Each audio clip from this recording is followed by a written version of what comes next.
Hey guys, welcome to episode 61, part 1 of The Green Life. We had to divide this in two parts because Dr. Elizabeth, my guest today, has so much juiciness to share, and we wanted you to have the opportunity to really digest the information and embody as much as you can so you can really feel the shift. This is what she does. So our episode here is really empowering. Now, Dr. Elizabeth Lambaer is a force of nature, and if you don't know her, you are in for a treat, and if you do know her, then you know what to expect. It's gonna be amazing.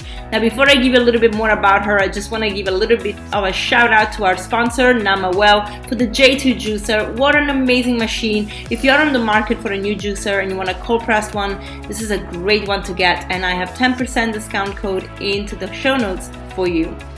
Also, our farm here in northern Portugal is open for the summer, and if you want to come for retreats or events, check it out and come and visit. It's all about learning to be in nature, loving animals, loving plants, and really just being present. So into the show notes, I have my link and you can reach out anytime. Okay, back to the episode. Dr. Elizabeth is a wonderful, wonderful human being. She is all about allowing people to meet their human potential and really open up to the possibilities that their life have for them. Sometimes we get in our own way, and our trauma from the past or things we haven't cleared stop us from moving forward. We have limiting beliefs from our societal environment, from our families, whatever that comes from. Dr. Elizabeth is able to see this energy and clear it out. Of course, we have to work at it, but she has these tools that really empower people. Her story is amazing. She was a dentist, and now she is this holistic healer. She is all about empowering women and men. She's all about writing amazing books. She's a speaker. She has so many hats, and is all about really growing in her power because really she can do it all. Now, she is 64 years young, and she not only looks amazing because, of course, her diet is full of living foods, but it's because of what she teaches people, this energy clearing, this abundance. And so I cannot wait for you to get to know her too. All right, buckle up. This is a good one. Welcome, Dr. Elizabeth. Hello, Dr. Elizabeth. Thank you so much for being on The Green Life. How are you today? Oh, avec plaisir, mon belle. Ma belle. Oh, it's so nice to see you. Thank you so much for having me here. I'm really, really excited to be here. And I love what you're doing. Oh, thank you. Really beautiful. And c'est très important, oui? Oui, très important. People don't know, we were talking before right. we started recording, and we are practicing our French together. Yeah, she's being very generous with me. She's practicing her French with me, is what she Je parle français un peu très mauvais, pardonnez-moi. Non, c'est très bon. Oh, merci. J'aime beaucoup parler le français. Ah, c'est très belle. Oui, c'est une langue très belle. It's a beautiful language. Magnifique. Oh, so beautiful. So that's why I was just practicing a little bit. Every chance I get, when I have a lot of friends from Senegal and from France, and so any chance I get, I always try to practice. Yeah. I love it. I love it. I do that too. I keep on telling my friends from France, I'm like, you need to talk to me in French because I don't want to lose it. It's my favorite. Exactly. You don't want to lose it. Yeah, because you speak so many languages, which is beautiful. I love that. Well, aside from French, none of them speak correctly in English, but it's so funny because I'm just winging it a little bit. Portugal, you're having to learn, aren't you? Yeah, a little bit. Actually, funny enough, today we had a delivery, and the delivery guy, on the phone it's a little harder, of course, and I couldn't talk to him in Portuguese properly because it was a little bit of a complicated situation with an address. And then he's like, I'm like, okay, do you speak French? No. And he's like, do you speak Italian? I'm like, okay, let's try Italian. And we communicated in Italian. Oh my gosh, that's the beauty of Europe. You can pretty much find a language, like one of them. So you speak Italian, you speak Spanish, you speak Portuguese, you speak French. Can I give you a little bit of German, like something? Yeah. So it worked out because he lived in Switzerland. I'm like, oh my gosh, thank God. That would have been a hard one otherwise. Because he didn't speak any English. So it was like, oh my goodness. So yeah. All right. But it's really lovely to be here. It's really lovely. And thank you so much for inviting me to be here. My absolute pleasure. I really love what you're doing, and I absolutely love how you portray this energy, right? And it's all about vibration and energy, and it's so many levels. And I found out about you through Jillian Berry, and so she's amazing. I love her. She's so sweet. I love Jillian too. Yeah. In fact, it's funny. I'm not letting the cat out of the bag because she's already announced it, but she lives in Canada. And so we did our interview like this. She messaged me afterwards. And she's like, oh my God, that was so much fun. She said, I'm coming to LA. So we're going to do an interview in person. Oh, I love that. So I'm very, very excited. So if you ever come here, or if I make it out to Portugal, we'll have to also do one in person. Absolutely. Absolutely. I love that. Me so too. I love that you found me through her. That's amazing. Yeah. And I thought, wow, what a beautiful woman. And I looked up at your Instagram, and it's just this youthfulness coming through, but not in a beautiful way, an inspiring way, not I don't know how to say it, like not in a showing off way, but like in actually pure way. Like this is, I'm feeling great and I want you to feel great. Like really, it's all about sharing, right? Oh, and can I tell you, I love that. I mean, thank you so much. It's beautiful that you say that, and it really touches my heart. And I love that that's what you see, because that's my intentionality. It's not, hey, look at me. It's, hey, I'm 64. I'm having a great life. And I want all of you to come with, because it's so much more fun the more we are this, because unfortunately, we live in a very unconscious world. We're like, conscious people are about 0.0001% of the population. So the more people we get to wake up and join in this awareness and consciousness, the much more delicious life is and the much more beautiful our planet is. So perfectly said. I love that you say that and that you could see that. It says a lot about you that you can see that. Oh, thank you. Yeah. Yeah, it's as you said, it's about waking up and being conscious and really paying attention to the why of people rather than what they're doing. I think we are so used to being human doings instead of human beings sometimes, right? Because of society.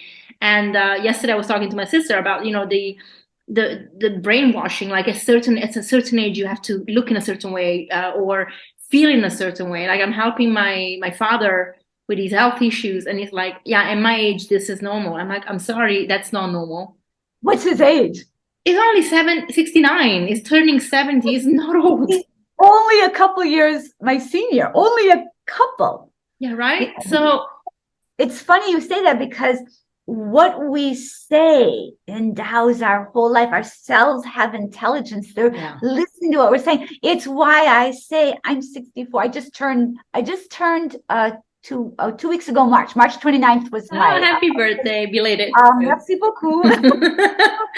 And so I was 63, now I'm 64 years young. And I say that people think, oh, isn't she being cute with that? It's not a cute factor. Thank you for thinking I'm cute, but it's not done for cuteness. It's done very intentionally. Yeah. And it's done because when my cells of my body hear, oh, you're young, there's so much more we can do. There's so much more we can be. There's so much more possibility. It changes everything about how we are in the world, and it changes the possibilities. Like I literally am starting a brand new career. I've had 9. I'm starting my next one now. It's like people are like, oh, I'm retiring. I'm like, why would you retire? Like retire yourself all over again. Retiring. For me, there's no retiring. Like what is that? It's just reinventing. Like what can create next? What can we do next?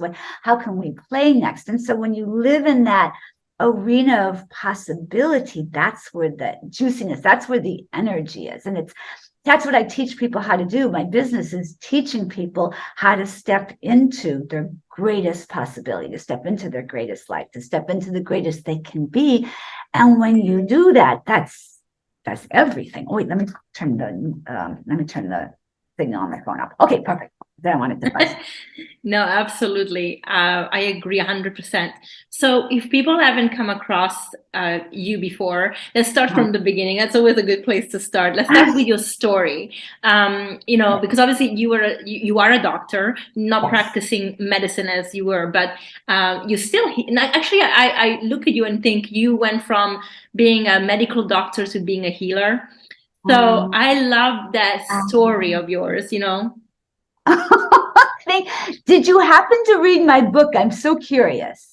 I didn't read the whole book. I I found a couple of chapters, and people took some snippets and they share like highlights of your chapters.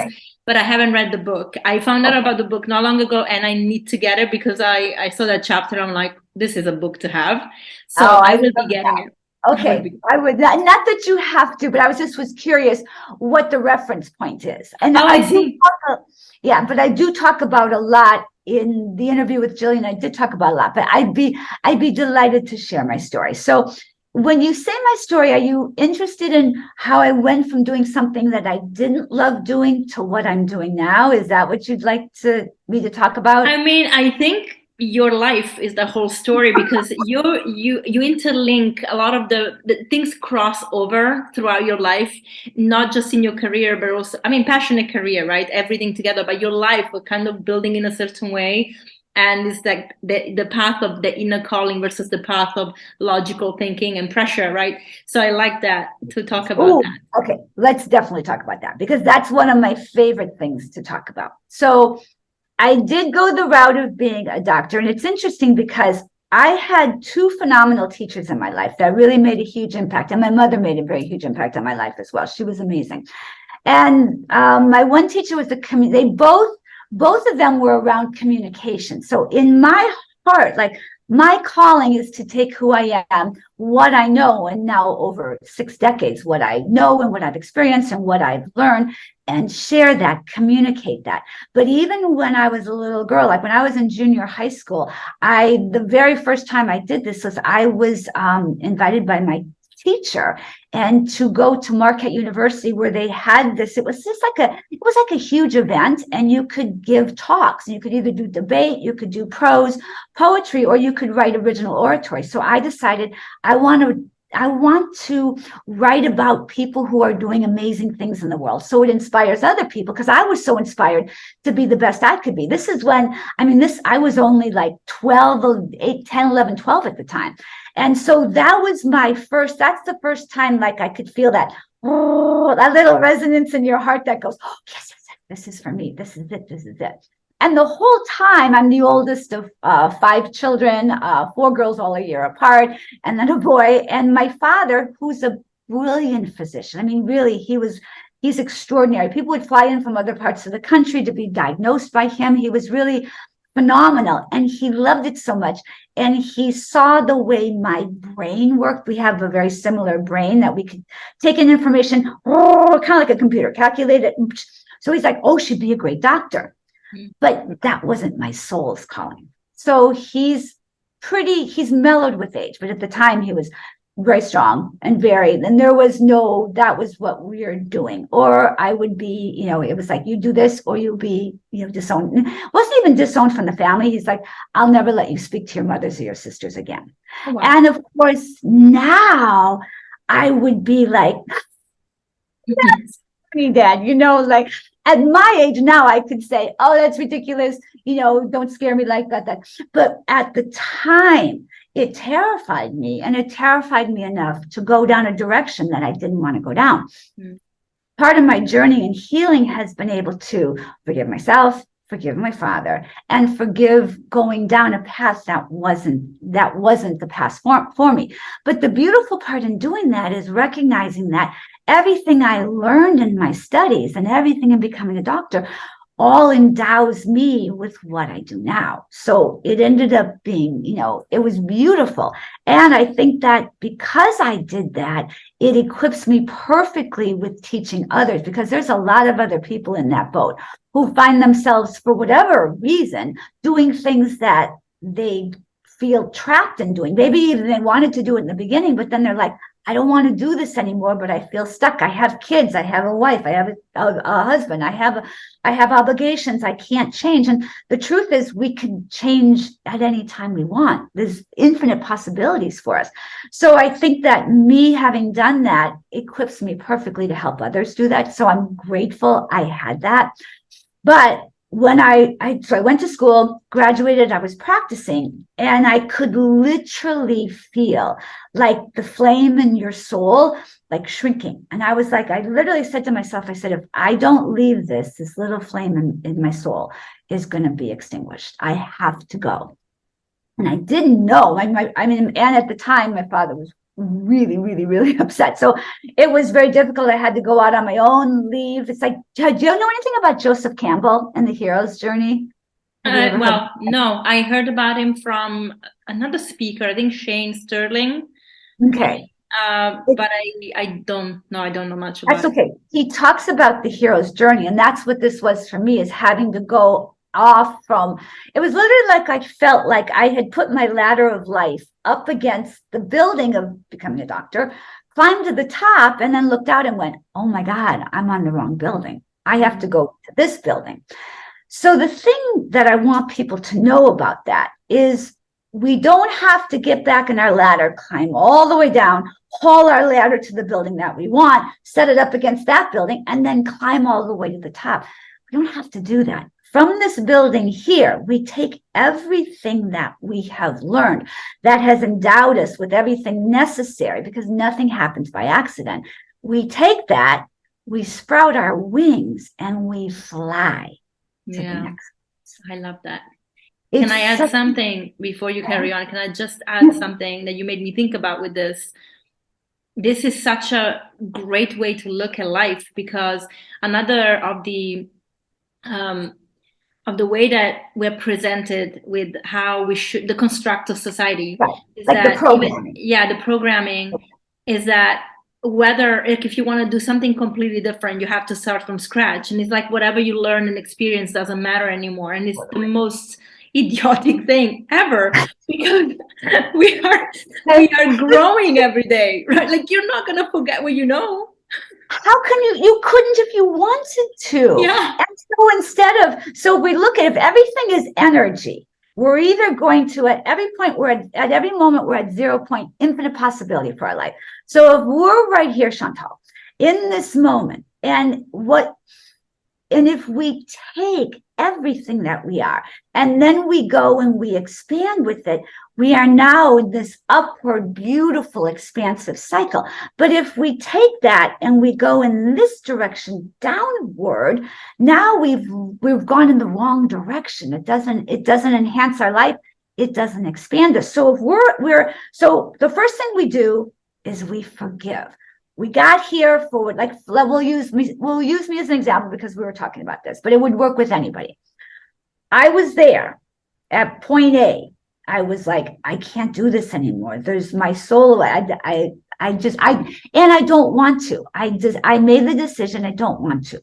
So now let me go look at what I want. So then what I tell people is you go on an adventure to discover what lights your soul on fire. So I really want people to hear this. What happens for most people is they're thinking in terms of what they don't want, not in what they want. So they'll stay here stuck at this point going, why did I do that? And they'll beat themselves up.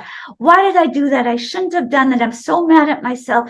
And they'll literally waste an entire lifetime with what they considered to be a misstep, which wasn't even a misstep to begin with, if they could just allow themselves to forgive that, put it to bed, gather up all the goodies you got from that experience, put them in your little suitcase, sprout your little wings, and fly off to your next adventure. Thinking in terms of what would delight my soul. Like, I went from being a doctor to being a professional skater to being and I have to tell you the story of how that happened because it's so wild. People would be like, you got to be kidding me. From there to being a professional dancer, from there, and this is like, so they're like this, from there to, so doctor, perfect, complete opposite, professional skater, up here to professional dancer. Then I went over here and I became a journalist. And I came over back over here and became a fitness model when I was in my mid-40s. Then I came over here and became an interviewer, a journalist. And then I went over here and became a speaker. Then I wrote a book. But if you look at this whole mosaic that I created, like this beautiful web that I wove for myself, endows me with everything necessary to sit with you and your beautiful audience and to give what I have to give whoever's willing to listen. If I had thrown out all of these other things, what would I would be just it would be monochromatic. We would just be talking about one thing. But if we can we're multidimensional beings living in a multidimensional universe. There's no way we can't have these. And we're born to express ourselves in delicious, multiple ways. You can be an artist and an attorney. You can be a doctor and a dancer. You can be a journalist and a mother. You could be so many things. And when we give, I think of it in terms of, instead of saying either or, societal programming teaches us, it's scarcity thinking, right? Only scarcity would have you say, you could have this, or you could have this. And I'm like, no, we can have both. We can have all. We can have all of it. So everything for me boils down to consciousness and awareness, which is why, if you heard my interview with Jillian, I talk about Dr. Elizabeth's hierarchy of importance. Yeah. If we have the hierarchy of importance here, everything we want to do, we can do from the highest dimension, which is awareness and consciousness and awareness. We shift the energy up here, boom, everything shifts. So let's say let's go back, we'll pick someone as an example. Let's say they're saying to themselves, let's say a listener here, oh, but Dr. Elizabeth, I'm stuck in a career. Now, they can either keep thinking that, and if they keep thinking, I'm stuck in a career, now everything in their consciousness and awareness is focused on the problem. Albert Einstein said, you can't solve the problem from the level of the problem. You can only go up here to Dr. Elizabeth's hierarchy of importance to the top. You solve the problem from the level of the awareness, from the solution. So here's our lovely friend, and he or she is just beating themselves up, upset, angry. Now, what are they getting in life? More upset, more anger, the marriage falls apart, the kids aren't getting along, nothing's working, the money's not, nothing's working. They go up here, and one shift in consciousness. What if this wasn't a mistake? What if let's just say they're an attorney. What if becoming an attorney, now I don't like practicing law. Okay, what if becoming an attorney wasn't a mistake? What if that was a wonderful blessing that's the scaffolding to the next thing I want to do in life? What if I want to start a business and law, the information of law will endow me with everything I need to start this next business. So instead of taking 10 years to get to where I want to be, I get there in one because I know all the laws. I know all the information. I know all this. So let's say he partners with a business person who wants a lawyer. Hey, you're a lawyer. That's great. Hey, I'm a business person. Let's work together. Now, this guy's no longer just a lawyer. He's now a business person, owning his own business, having fun. Expansion. Yeah. It all came from mindset. We made one shift in our awareness from beating ourselves up. So first, our friend here, he or she has to forgive themselves. Then they have to begin to say, what if it wasn't a mistake? What if this was perfectly preparing me for my next step? And it's the leap off point. I'm standing here over here, bing. If they were down here, it would be much harder to go up to here, but they went to here to be a lawyer. Now the spring off point to here, then from there to the next thing, So if they can begin to shift that, now what happens is they've opened up their energy, their possibility. They become more appealing. So what happens is first of all, they can now see possibility, right? When you're in complaining, frustrating energy, hating yourself, hating everybody else, hating life, you can't see anything but black. It's like you're like this. Yeah. It's like, why can't I see? Well, take your hands off your eyes. You can see.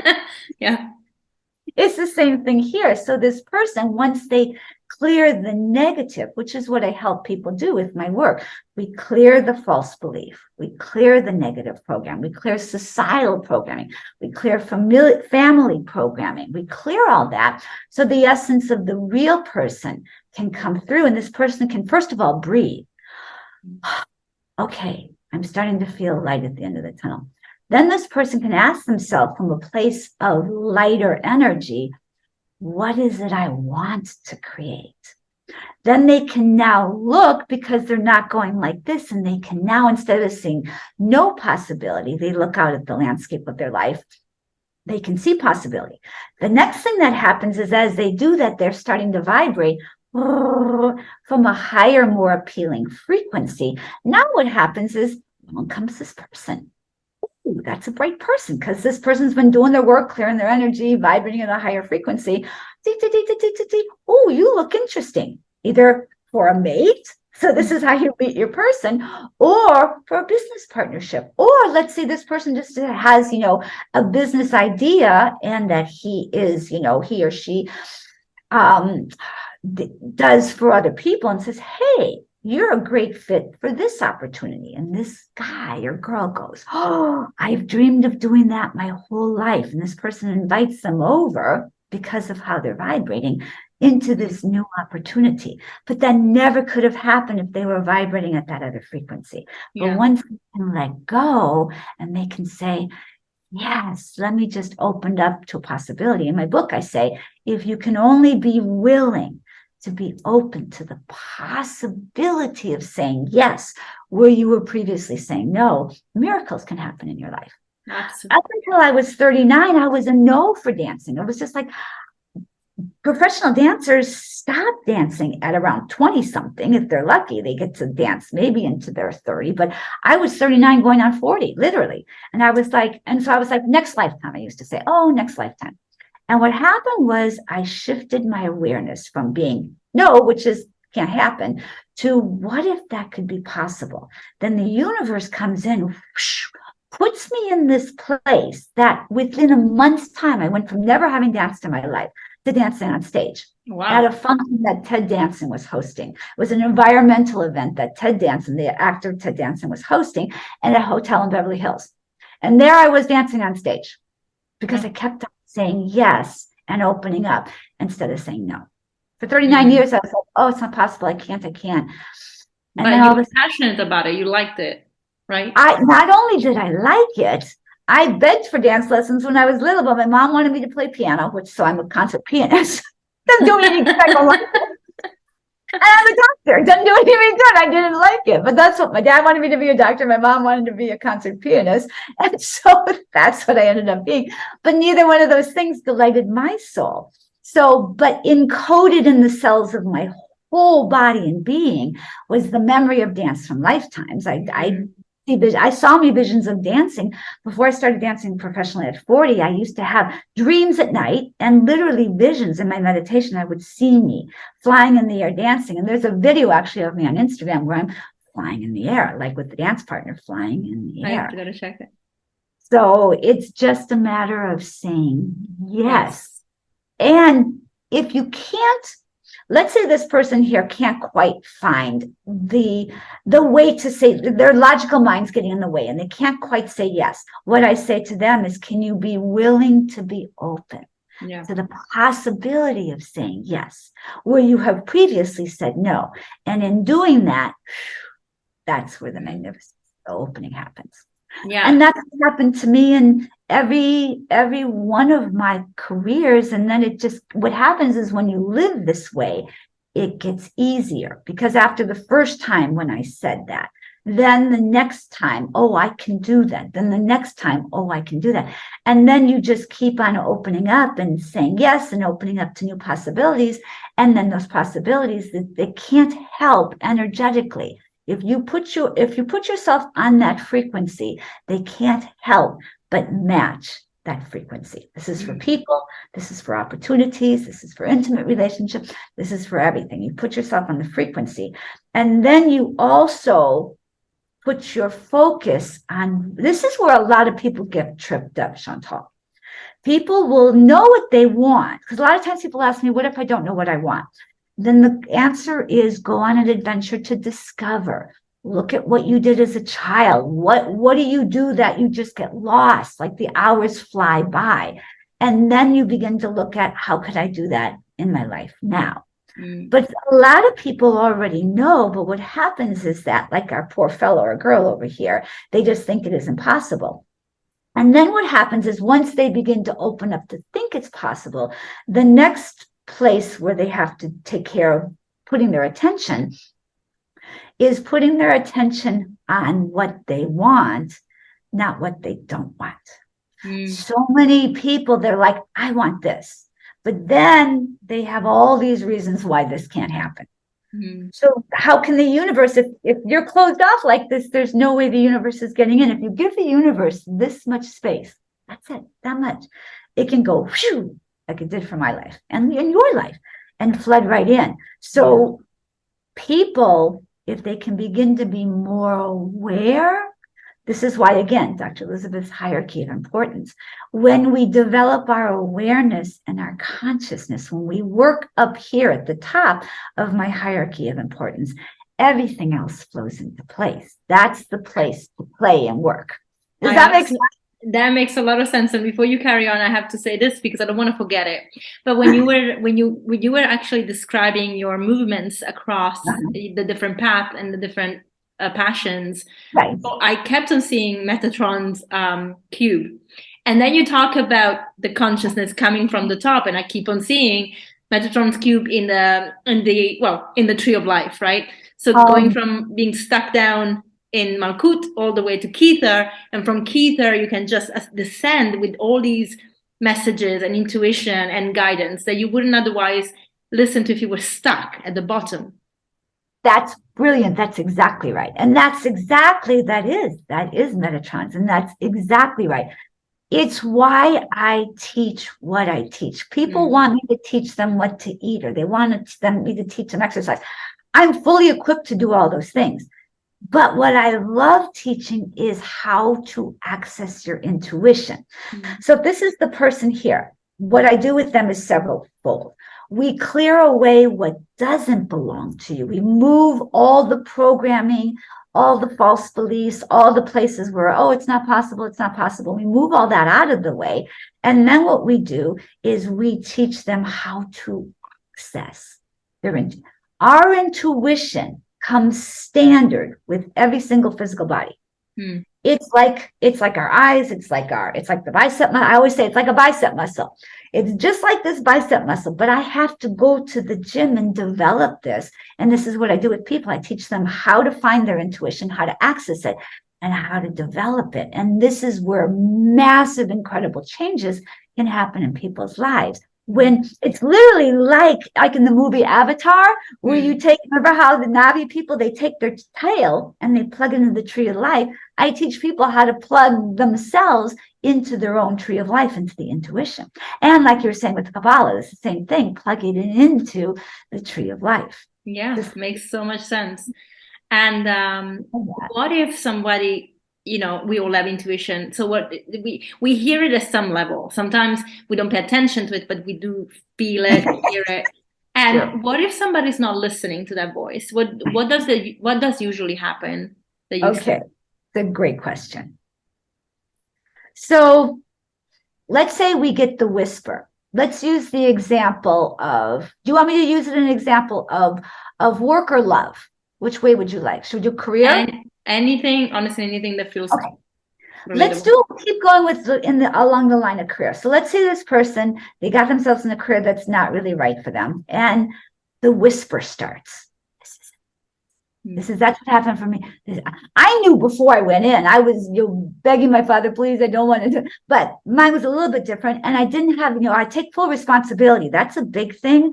When things happen, we don't want to, I could still be blaming my father, and I wouldn't be sitting here talking to you if I was, because I would be vibrating at a very low frequency. So taking responsibility is a huge thing, no matter what happens to us, no matter what. We take responsibility, and then we move from there.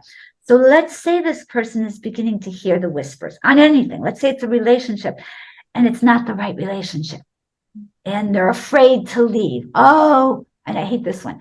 I'm too old. I'm 25. I'm too old. 25. Imagine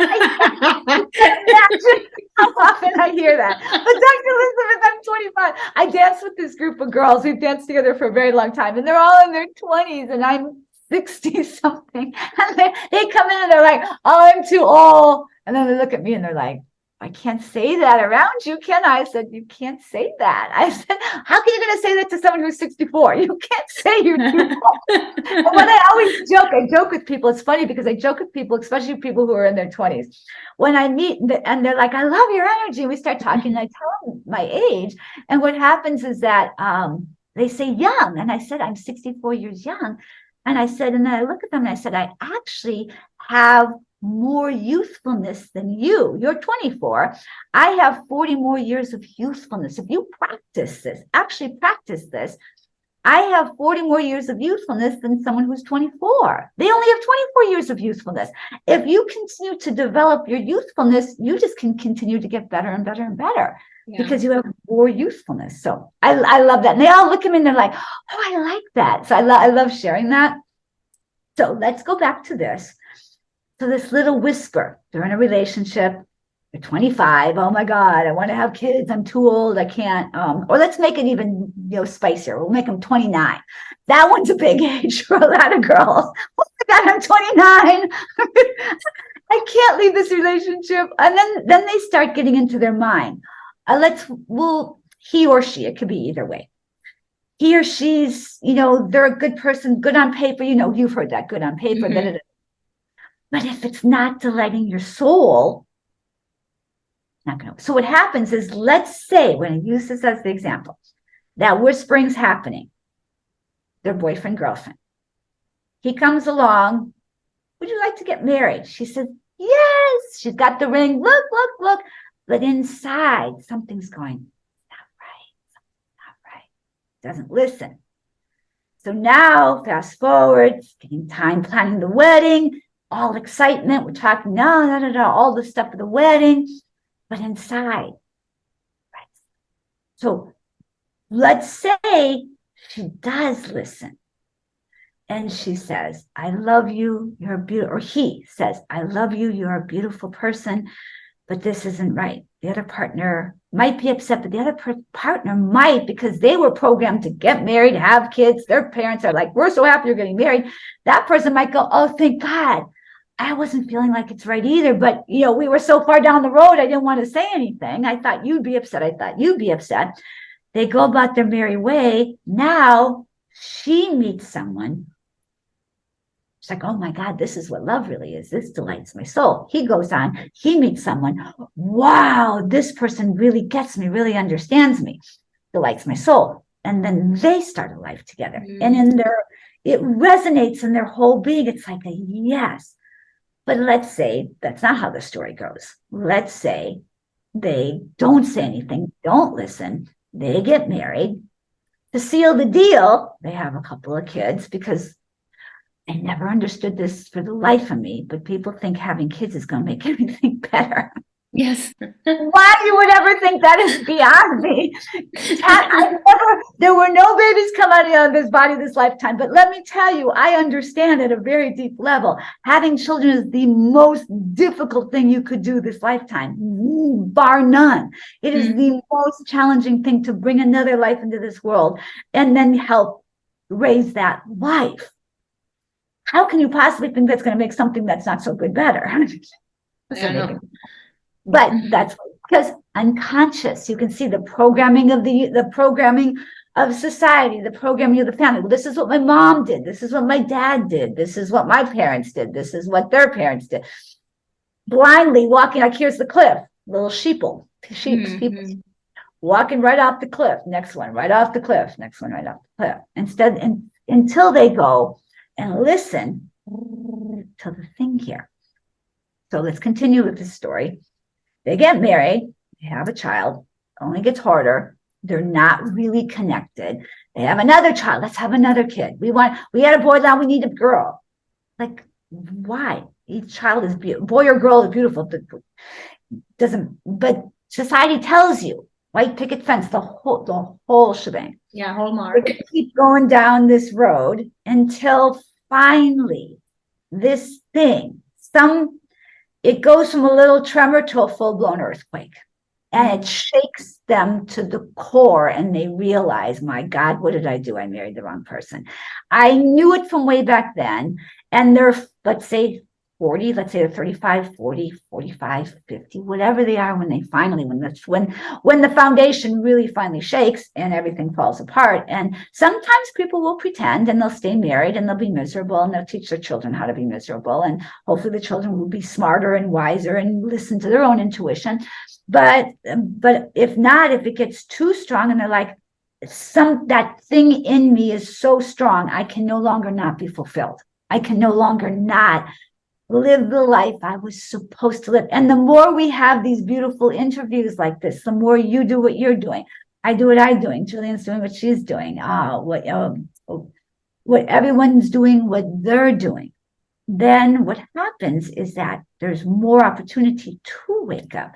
So let's say this person, fast forward, let's say they're 40 to 50, and they finally go, can't do this anymore. Let's say the kids are already grown. They got married early. The kids are now grown. And they're like, that's usually when the foundation just, because then they're looking at this other person saying, what did I do? We have nothing in common. And so then what happens is finally everything really shakes. And then at 40 or 50, which people will then think, oh my God, that's the end of the world. I'm single at 64 and I'm having a fabulous time. All different ages, going on all these adventures, and life is phenomenal. I get more attention at 64 than I had at 24. Yeah.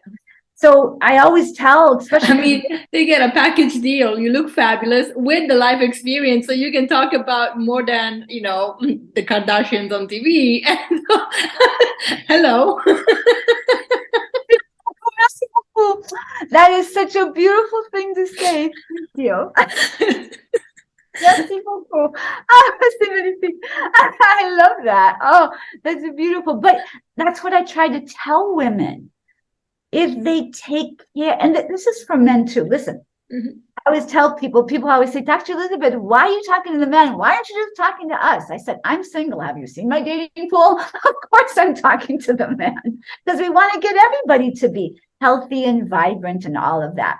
Yeah. So what happens is that, again, remember we talked about fear. It's the fear that keeps them stuck.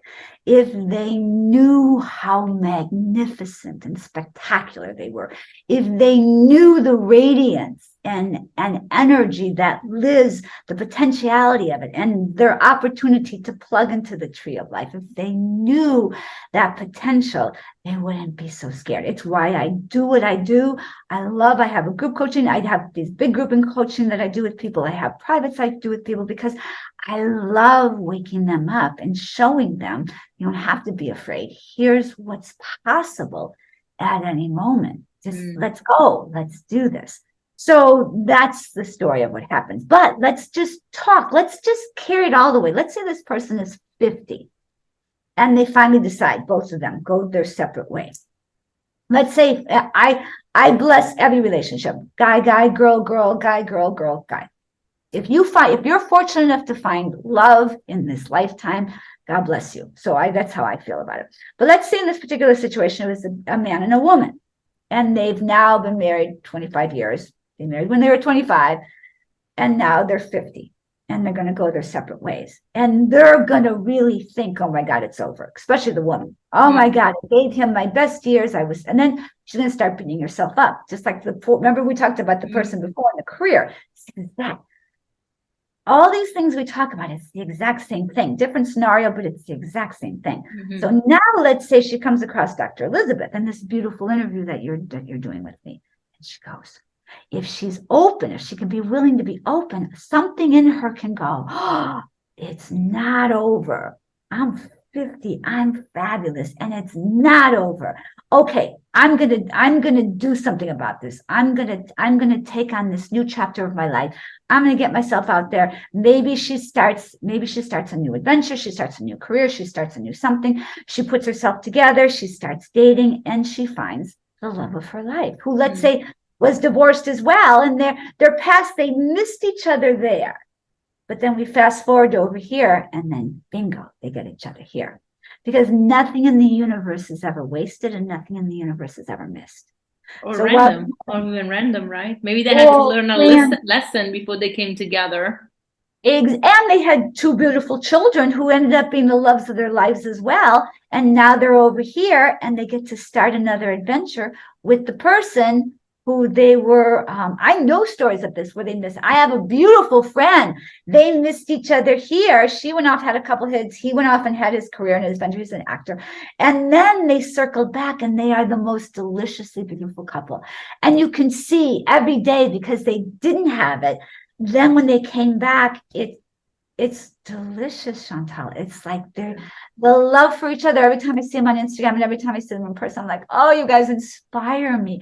Love when you can. This is what I want to tell your audience.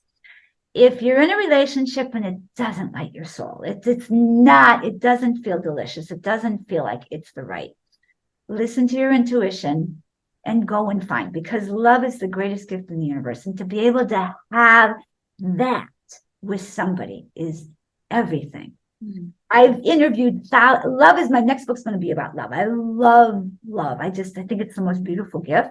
And I'm enamored with it. I just think it's like the energy of love. It's so powerful. When two people come together in love, what they can do with each other and for each other and with the world and for the world is like, it's exponential. I always say in my book, I say 1 + 1 doesn't equal 2.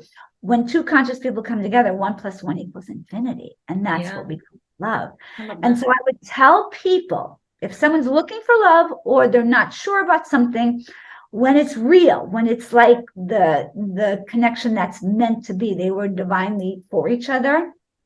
Some people call it soulmates. Some people call it twin flames, whatever you want to call it. And the clearer and more conscious we are, the easier it is to see that and differentiate that from what's not right, which is a whole nother talk. We will have it another time, Chantal, because I love talking to people about that as well. But here, when you meet somebody, when it's right, number one, you're going to know something. Now, some people are like, oh my God, I just met the person I'm going to marry. Some of them, my sister was like that. She met her husband, and the moment they met, she was like, I'm going to, I hope they don't. I don't know if he even knows that now, actually. Oops. I don't know now. I think we did talk about it. He does know. And it was the same thing for him. And so that's the first thing. They know something. You might not know, oh my God, this is the person I'm going to marry, but you know something. That's the first thing. The second thing is it continues to get better. So while life happens and you're going to have challenges, you're going to have ups and downs, the through line, and you ask anybody who's in a relationship that is like the real deal, it continues to get better and better and better and better and better. And that's how you know when you listen.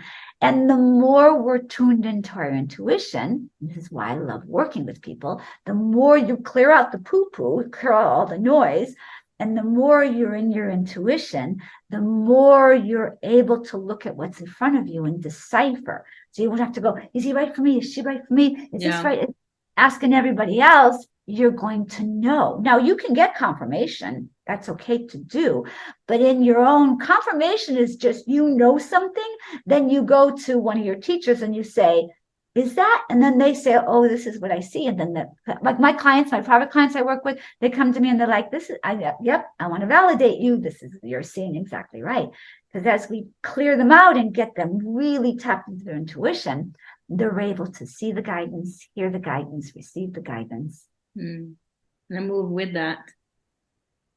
So, makes sense. In fact, I think one of the questions you started to ask me is, how do people know their intuition? And people actually develop it.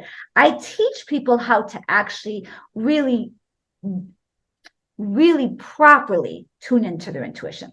But for people who, whatever stage they're at, some people will be a hunch. Some people will say, I had a gut feeling about something. Something will sense. Some people will see. Some people sense. Some people feel.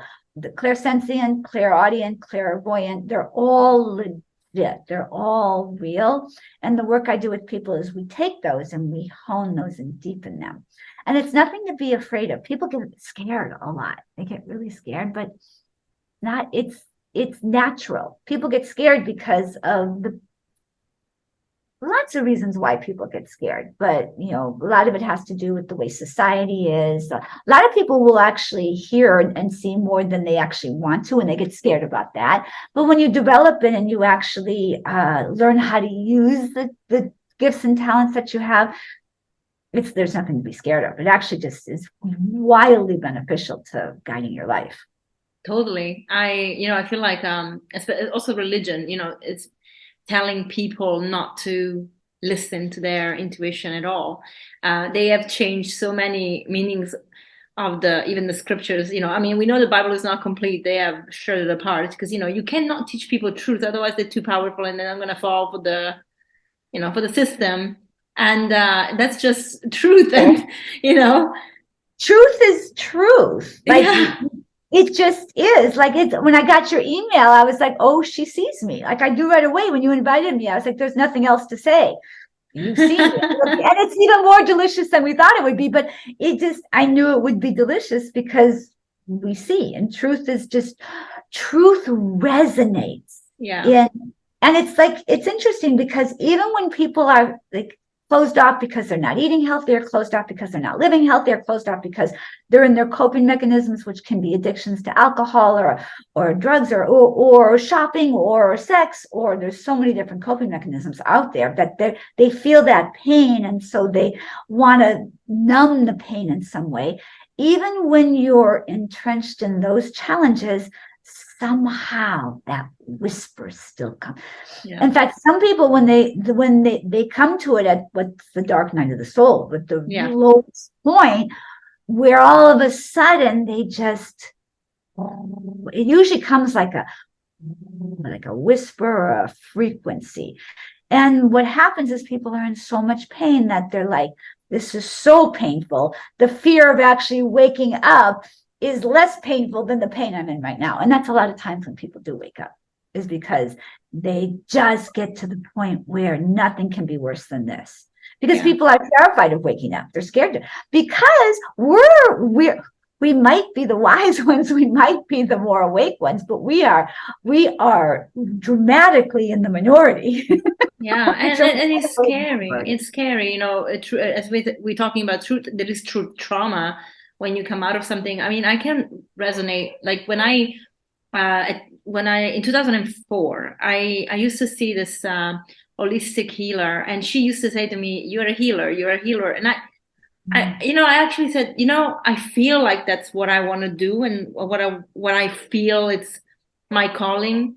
But then life happens, and I was very young. I was in my 20s, so I moved to London from South Africa, where I I had an easy life. Like, we had properties. My mom allowed me to stay at home. So I didn't have the pressure, but living in London, you got to work. I was a banker. You had to, it's a tough, it's a tough environment, just like medicine. And it's mostly a lot of men, and, you know how it goes. Yeah. So, pushing, harsh energy, competitive. Yeah. I'm going to kill you so I can get ahead, that kind of. Yeah. It's all about the bonus. And I'm like, oh my God. Right. Yeah, I couldn't be, I really didn't come in I didn't grow up with the feminine energy being prevalent, I'll be honest, because I had to survive a lot of things even as a child. Like, I had to be an adult as a child most of the time because my parents weren't exactly ready to be parents, let's just say. So when I moved to London, my masculine side, the energy was very prominent because I had to survive. And so I really lost that connection, with healing, but that heart feeling, that vibration was always there. And so I decided in 2013 that I was going to leave banking, 2012 actually.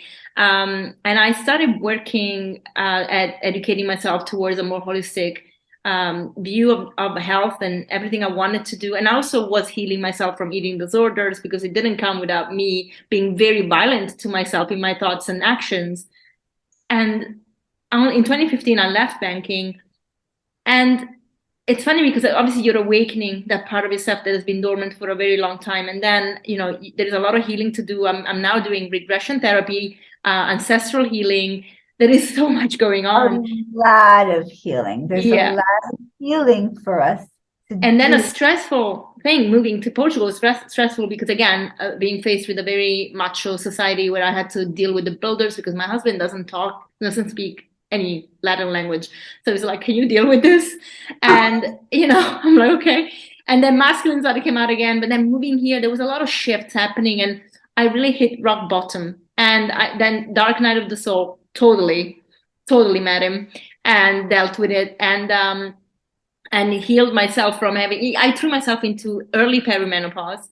I was a disaster, but everything like that rock bottom, I couldn't be more thankful for it now because I would have never even been able to talk to you like this and even been able to see the tree of life, to see Metatron's cube, to see what they call Jesus, Yeshua was teaching, like to see the things that are more esoteric without going through this, because I had lost that connection with the healing part of me and I had to bring it back. And to bring it back, I had to go through severe suffering. I don't know if it makes sense.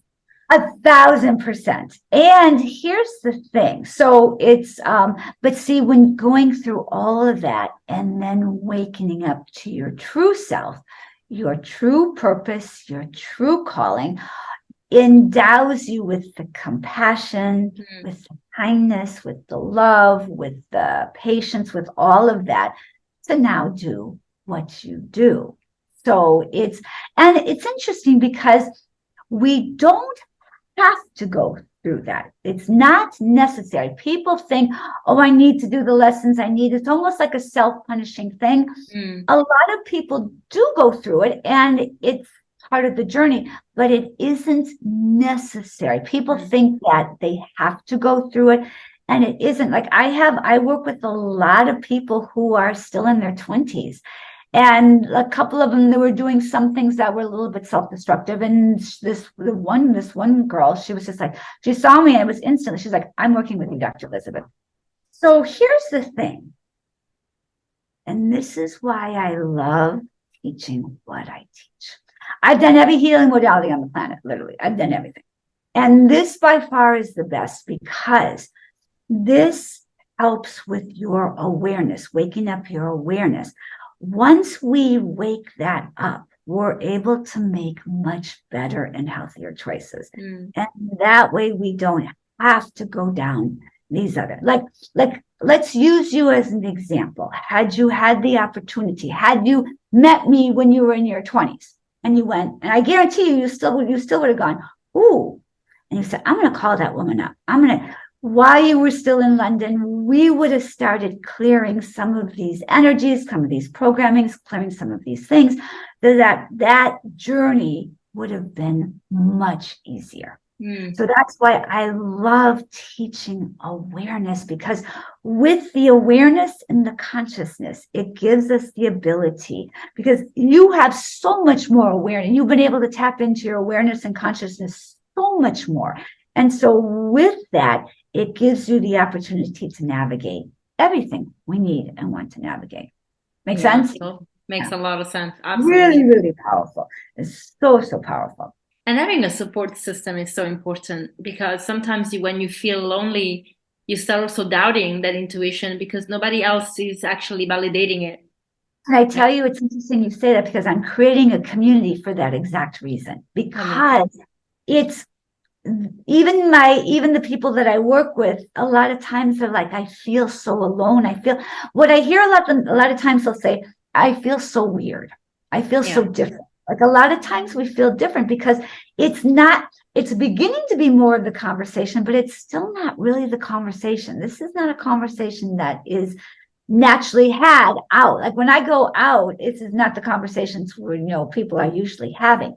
So I'm creating a community so that we can all come together and we can be having these conversations, because I think it's really important to know you're not weird, you're not different, you're rare, special, and unique. You're not weird and different and unusual.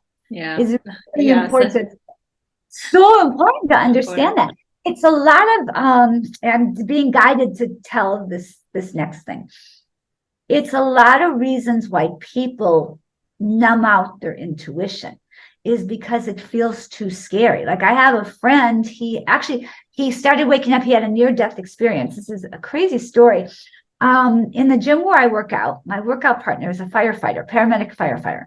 Amazing. He's such a hero. His name is Ricky, and he's amazing.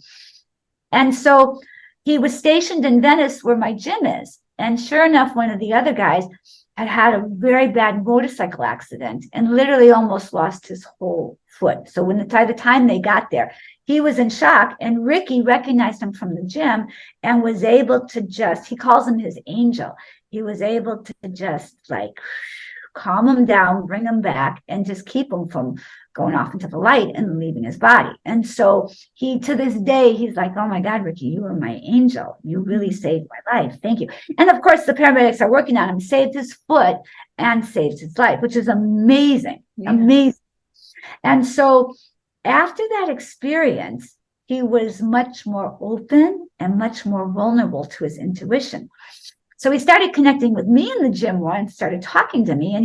And what he used to tell me is, I turned it off. He said, Dr. Elizabeth, I turned it off on purpose because I didn't like hearing what other people were thinking. The racist thoughts, the prejudice thoughts, the negative thoughts, the condescending thoughts. So people are more intuitive than they know they are. And sometimes it'll just be a sense, but sometimes it'll actually be clairaudience. And so people they don't like that because they don't know how to use it. They're given this wonderful gift, but they don't know how to use it. So in my work together with people, I teach them not to throw it away, but okay, this is a beautiful gift.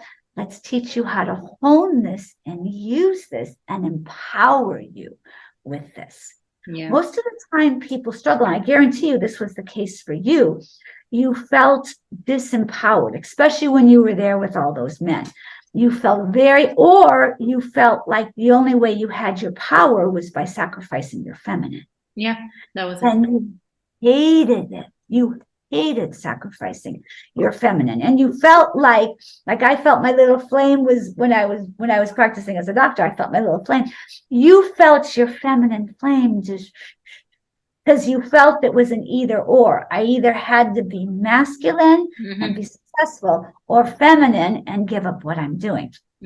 What I teach people how to do is own their feminine in masculine environments. Yeah. So they don't now, you would have left banking anyway because it wasn't your cup of tea. You always knew you were a healer.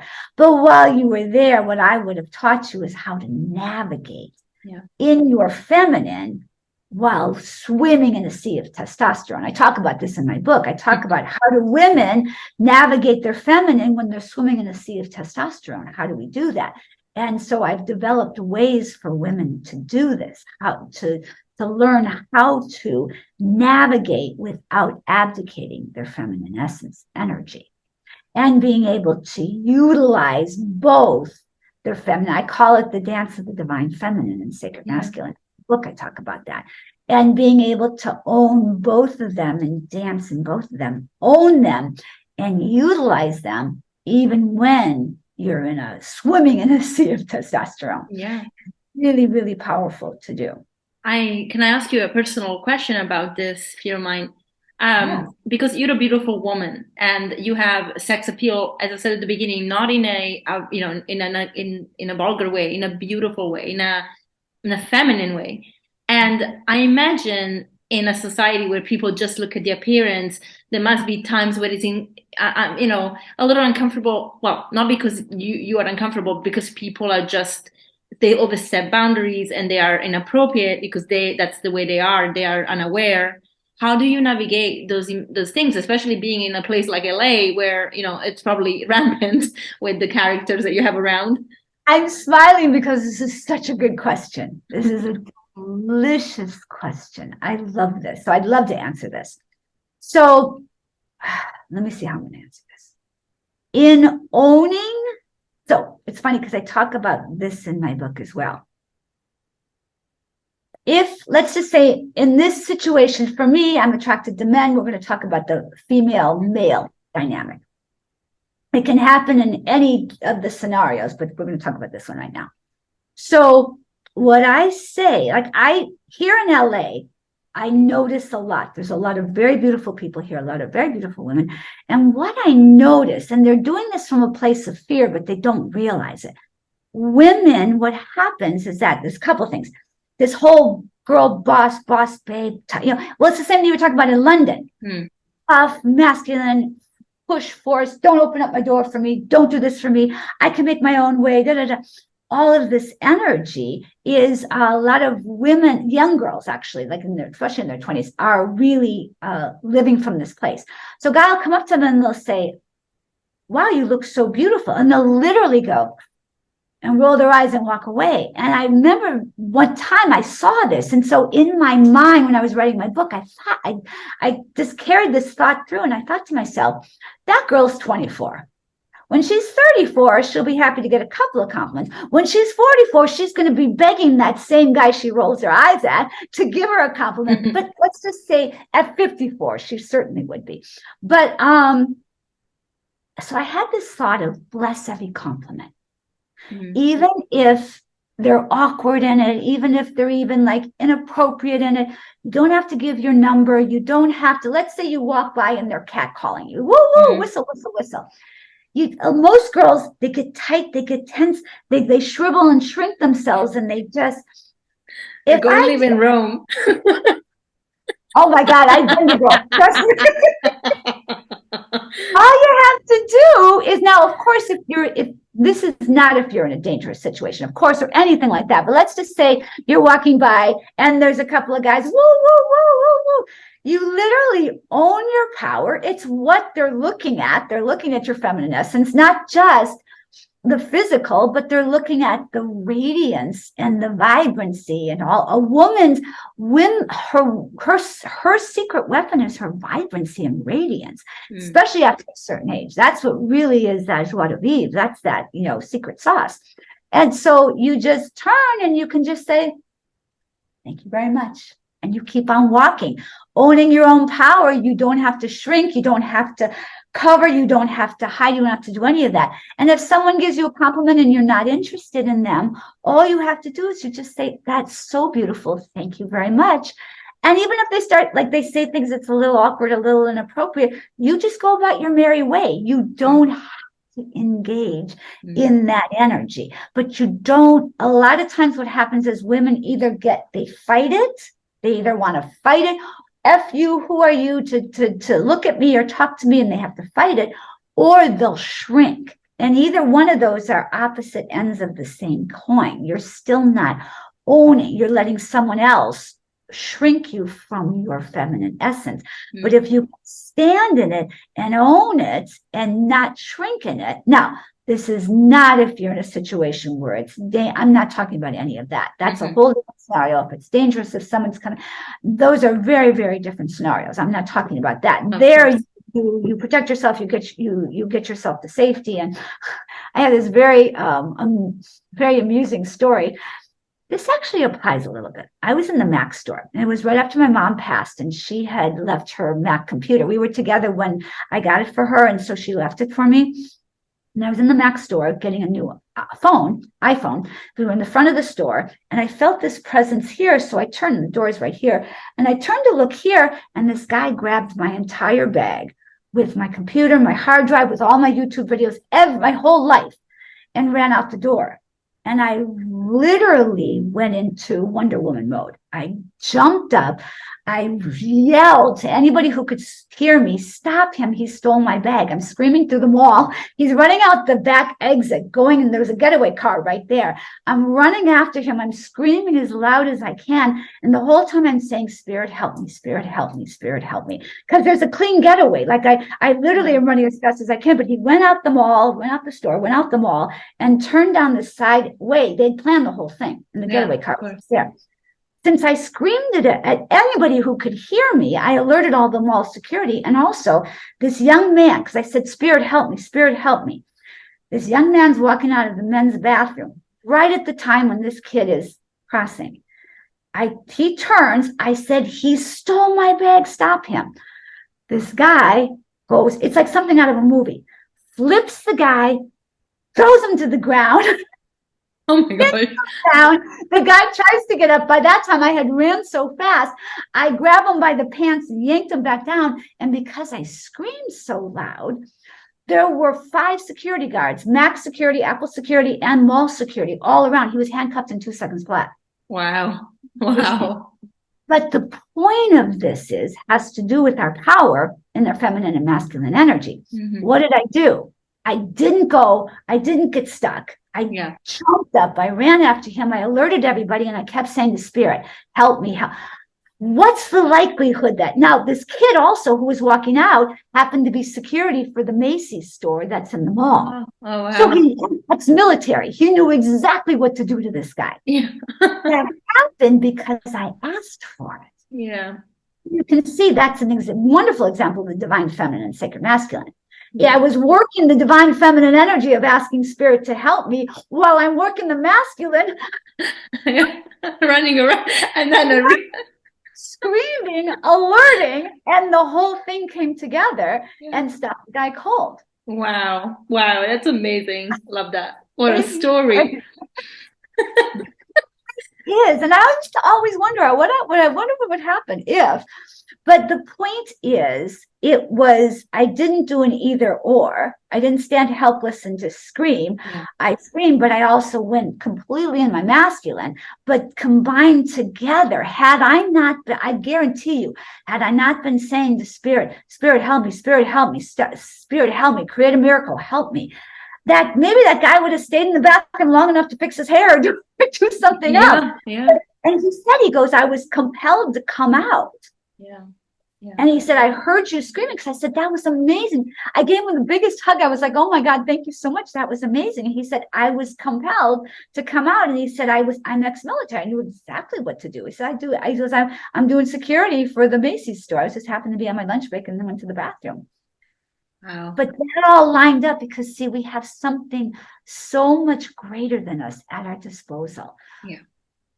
Oh, right there. But we need to learn how to access it and then empower ourselves to utilize it and ask for it.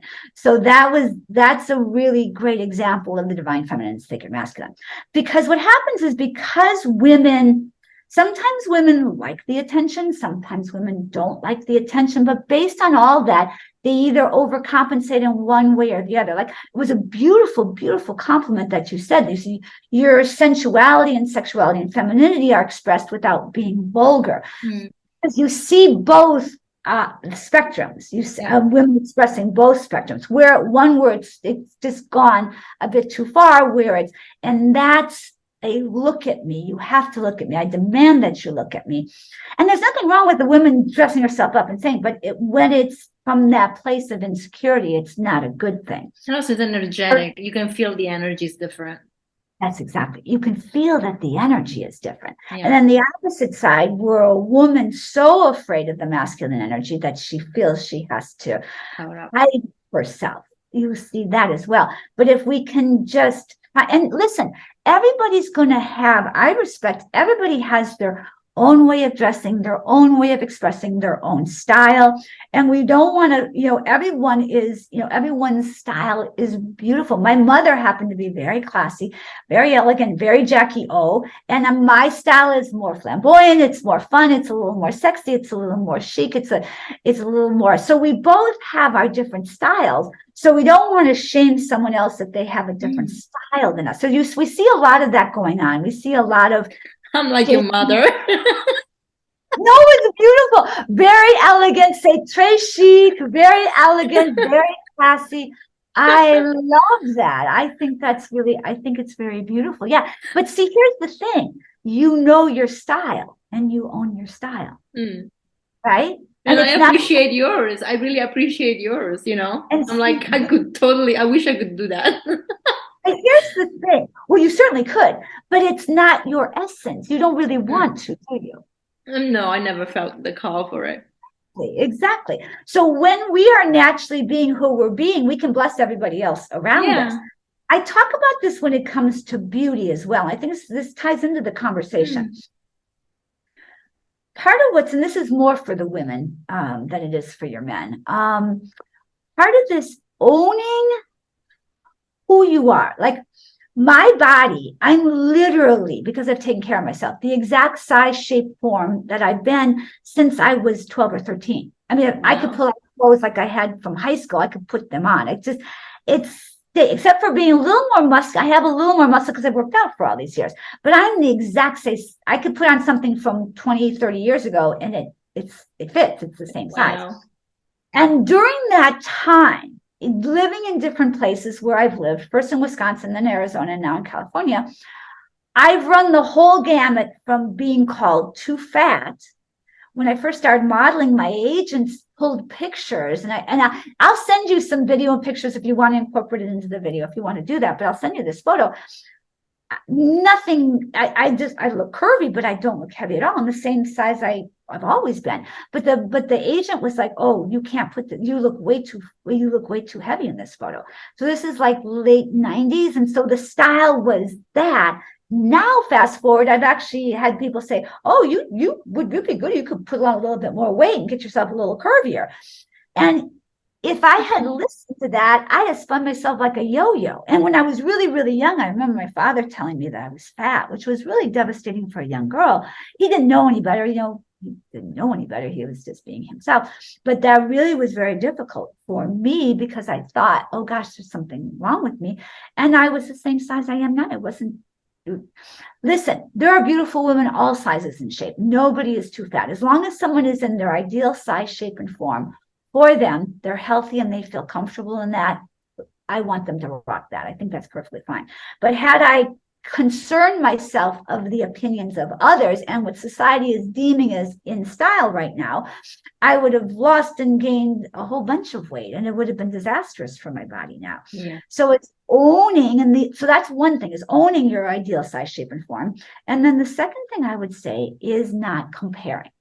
Yeah. So I could stand here and I could look at, let's say, one of the Victoria's Secret models. I love Romy. She's so cute. One of the Victoria's Secret models. Her name is Romy, but she's really cute. She's got to be like, she's almost 6 feet. She's so tall. And she's straight up and down. There's no way I'm ever going to be Romy. I'm never going to be straight up and down. I have an hourglass shape. No matter what I do to myself, I'll never be straight up and down. And I'm never going to be 5'10". I like being 5'4.5". I like that. It's great for what I do and who I am. And the guys spinning me in the air when we dance, it's fabulous. Now I go over, so that's one extreme. Let's go over here. Let's say I try to compare myself to, let's say, Serena Williams, who is so sexy and boom, like gorgeous. She's her ideal size, shape, and form, not only for who she is, but for how she dominated the court for all those years. There's no way I'm ever going to be her body or her body type, no matter what I did to myself. So if I tried to be, let's say, Beyonce or Serena Williams, or if I tried to be Romy or one of the girls who are, 5'12" and straight up and down, I would only be miserable and not expressing me. But if I can own who I am and be. Thank you, Dr. Elizabeth, and thank you everyone for staying on for this episode. I hope you enjoyed part 1, and of course we ended with a nice cliffhanger for next week. I cannot wait to carry on this conversation. Now guys, if you want to know a little bit more about Dr. Elizabeth, find out about her coaching, find out about her book, go into the show notes and check out the link because everything is there and you can reach out to her directly. She's very active on social media. She's amazing and inspiring. Go ahead and look her up. Of course, as always, if you enjoyed this episode, please give us thumbs up, share and review, help us grow, and I'll see you next week for part 2.